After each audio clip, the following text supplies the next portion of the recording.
Order সব, যে শেখ হাসিনা ক্ষমতা নেওয়ার পর থেকে আব্দুল বদি যা যা নির্দেশ দিয়েছেন সব বাতিল, এরকম কি কোনো ঘটনা ঘটেছে? ঘটেনি। তাহলে তিনি যে প্রধানমন্ত্রী ছিলেন, একটা সময় ছিলেন, এটা তো সত্য। এবার সে যদি পদত্যাগ না করে থাকে, পদত্যাগপত্র যদি কোথাও না থেকে থাকে, তাহলে ফেসিবাদ ফেরানোর জন্য আপনারা যে চেষ্টাগুলো করছেন, বা শেখ হাসিনা এবং আওয়ামী লীগকে ফেরানোর জন্য যে চেষ্টাগুলো করছেন, সবচেয়ে বড় চেষ্টা করছেন আওয়ামী লীগের কার্যক্রম নিষিদ্ধ রেখে। সেটা কি এনাফ? সেটা দিয়ে কি সম্ভব সবকিছু মোকাবেলা করা? এখন কোন এক কালে যদি শেখ হাসিনা ধরলাম আসতে পারলো না, তার জীবন দশায়, তার বয়স যেরকম আছে এবং তার দলের যে অবস্থা, কিন্তু কোনো না কোনো ভাবে কেউ সে প্রশ্ন করলো, ওই যে পদত্যাগ করে নাই, এটা তো একটা সমাধান জাতির হইতে হবে। এই সমাধান কি? আপনি জুলাই চার্টার করলেই তো সব শেষ হচ্ছে না, বৈধতা পাচ্ছে না, সেটা আগামী সংসদে গিয়ে তারপর বৈধতা পেতে হবে। তাহলে আগামী সংসদে কি শেখ হাসিনাকে নিয়ে এই টান দেওয়া হবে যে তিনি তার ওই সময় পর্যন্ত তার টেনিউর ধরা হবে? 5 বছরের জন্য তো করেছিল 24-এর নির্বাচনটা, এটাকে 5 আগস্ট 2024 পর্যন্ত ধরা হবে, এবং সেই সময় পর্যন্ত তাহলে যা কার্যক্রম তার ছিল সব বৈধ হয়ে যাবে। এই জন্যই আমরা বুঝি যে ভবিষ্যতে, শুধু আজকে না, ভবিষ্যতে এখন আওয়ামী লীগের কার্যক্রম নিষিদ্ধ, জুলাই চার্টার করা হবে, সব দিক থেকে ফেসিবাদকে মোকাবেলা করার জন্য তাকে নির্বাচন করতে দেওয়া হবে না, সব মেনে নিলাম, কিন্তু ভবিষ্যতের জন্য যেন কোনোভাবেই আওয়ামী লীগ বা শেখ হাসিনা ফিরে আসতে না পারে, তার জন্য কি কোনো ব্যবস্থা করা হচ্ছে? এবং সেটার জন্য সবচেয়ে গুরুত্বপূর্ণ হয়ে উঠবে না যে ওই পদত্যাগপত্রটা সেটা আছে কোথায়, আদতে আছে কিনা? দেখেন, কোর্টে একটা রিট হয়েছে, সেই রিটে জানতে চেয়েছে যে এই সরকার যে বৈধ বলা হচ্ছে, যে সুপ্রিম কোর্টের মতামত নিয়েছিল, হাইকোর্টের আপিল বিভাগের মতামত নিয়েছিল, সেই মতামতের কপিটা কোথায়? সেই রিটের কিন্তু আদ্যবধি কোনো সমাধান হয়নি।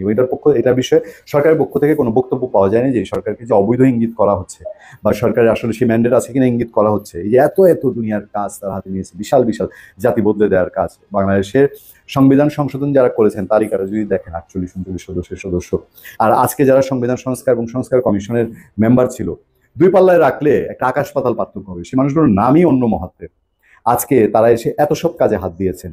তাহলে হাইকোর্টের এই বিষয়টা নিষ্পত্তি করেন না কেন? এবং শেখ হাসিনা পদত্যাগ কোন পর্যায়ে কোথায় আছে কিনা, সেটা জাতির সামনে কেন ক্লিয়ার করছেন না? আওয়ামী লীগ নিষিদ্ধ, আওয়ামী লীগের নিবন্ধন স্থগিত, তা সত্ত্বেও আওয়ামী লীগকে নির্বাচনে অংশগ্রহণের সুযোগ দেওয়ার চেষ্টা চলছে, বা এরকম আলাপ আলোচনা হচ্ছে। এমনকি প্রফেসর ইউনূস এই বিষয়ে নরম।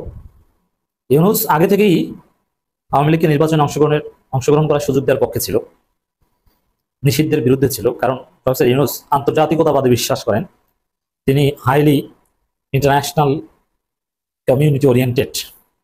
অতএব যেখানে জাতিসংঘ নিষিদ্ধের বিরুদ্ধে, যুক্তরাষ্ট্র, পৃথিবীর সবাই নিষিদ্ধের বিরুদ্ধে, দল নিষিদ্ধের পক্ষে কেউ না। যদিও ইউনূস যেভাবে যে স্টাইলে নিষিদ্ধ করেছে, তাতে আবার আন্তর্জাতিক কমিউনিটি প্রতিক্রিয়াও জানাতে পারেনি, সাময়িক নিষেধাজ্ঞা। কিন্তু নিষিদ্ধের পক্ষে আসলে কেউ নেই, সত্য কথা। আওয়ামী লীগ নিষিদ্ধের পক্ষে আন্তর্জাতিক কমিউনিটি কেউ না। এই জন্য আন্তর্জাতিক কমিউনিটিকে উপেক্ষা করে ইউনূস নিষিদ্ধ করতে চাননি, যার ফলে প্রফেসর ইউনূস সবসময় বলতেন যে আওয়ামী লীগ নির্বাচনে অংশগ্রহণ করবে কিনা এটা তাদেরকে সিদ্ধান্ত নিতে হবে। মানে আওয়ামী লীগ ভালো হয়ে আসলে নিষিদ্ধ নির্বাচনে অংশগ্রহণ করার সুযোগ দেওয়া হবে, এটা ইউনূস বলেছেন। আবার একবার বলেছিলেন যে সবচেয়ে বড় দল মানে বিএনপি আওয়ামী লীগকে চায়, অতএব সমস্যা কি, আমাদের তো কিছু করার নেই, রাজনৈতিক দলগুলো চায়।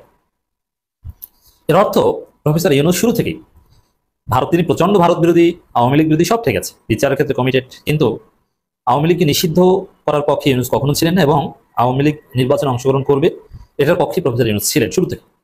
এটা যারা জানেন না তাদেরকে জানিয়ে রাখছি, এটা স্পষ্ট, এটা গোপনে না, এটা প্রকাশ্যে ইউনূস এই অবস্থান নিয়েছেন। কারণ তিনি আন্তর্জাতিকতাবাদে বিশ্বাসী, এবং যেহেতু আন্তর্জাতিক কমিউনিটি কেউ নিষিদ্ধের রাজনীতি চায় না, যার ফলে তিনিও এটা চাননি। কিন্তু যেভাবে হোক না কেন, ছাত্র জনতা আন্দোলনের ফলে সরকার বাধ্য হয়ে আওয়ামী লীগ নিষিদ্ধ করেছে, আওয়ামী লীগের নিবন্ধন স্থগিত হয়েছে। এই জায়গায় এখনো আন্তর্জাতিক কোনো গোষ্ঠী অন্য কোনো ফরম্যাটে বা যেভাবে হোক না কেন নির্বাচন, এটা চাইলে, সরকার চাইলে সম্ভব আওয়ামী লীগকে নির্বাচনে অংশগ্রহণ করার সুযোগ দেওয়ার চেষ্টা করছে। ইনক্লুসিভ ইলেকশনের কথা এখনো বলছে অনেকে, ইনক্লুসিভ বললেই সেখানে আওয়ামী লীগ সহ। আবার সেনাপ্রধান রিফাইন্ড আওয়ামী লীগের কথা বলেছে।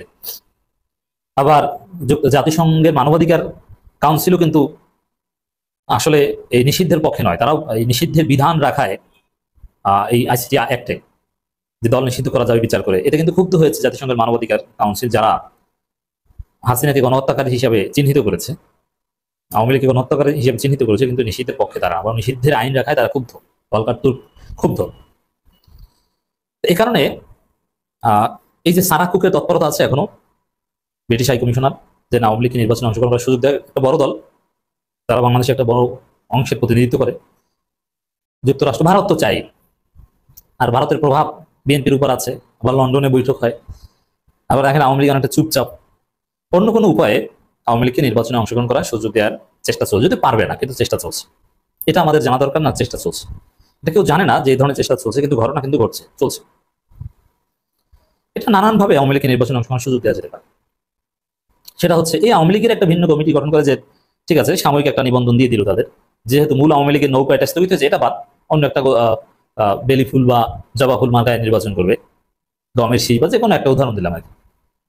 নৌকা বাদ বৈঠা মার্কায় নির্বাচন করবে তারা, লগি বৈঠা মার্কা নির্বাচন হতে পারে। নির্বাচন কমিশন সরকার চাইলে যে কোনোভাবে সম্ভব, অথবা আদালত একটা রিট করাবে যে নির্বাচন কয়েক মাসের জন্য আওয়ামী লীগের যে নিবন্ধন স্থগিত করা ওটা স্থগিত, অতএব আওয়ামী লীগের নিবন্ধন বৈধ, তারা নির্বাচন নৌকা নিয়েই করতে পারবে। নানান চেষ্টা চলছে, কিন্তু এটা সাহস পায় না। বিপ্লবী জনতা এই কাজ যারা করতে যাবে তাদের ভিতরে একদম লগি বইটা ভরে দেবে, এটা হচ্ছে বাস্তবতা। কিন্তু চেষ্টা চলছে, যার ফলে প্রফেসর ইউনূস এখনো নমনীয়, যেটা আপনি অবাক হবেন। দেখেন খবর, নির্বাচনে আওয়ামী লীগ থাকবে কিনা সিদ্ধান্ত নির্বাচন কমিশনের। ডক্টর ইউনূস বিবিসি বাংলাকে বলছেন, বেশ কয়েকদিন আগের বক্তব্য বিবিসি এখন ধীরে ধীরে পাবলিশ করছে।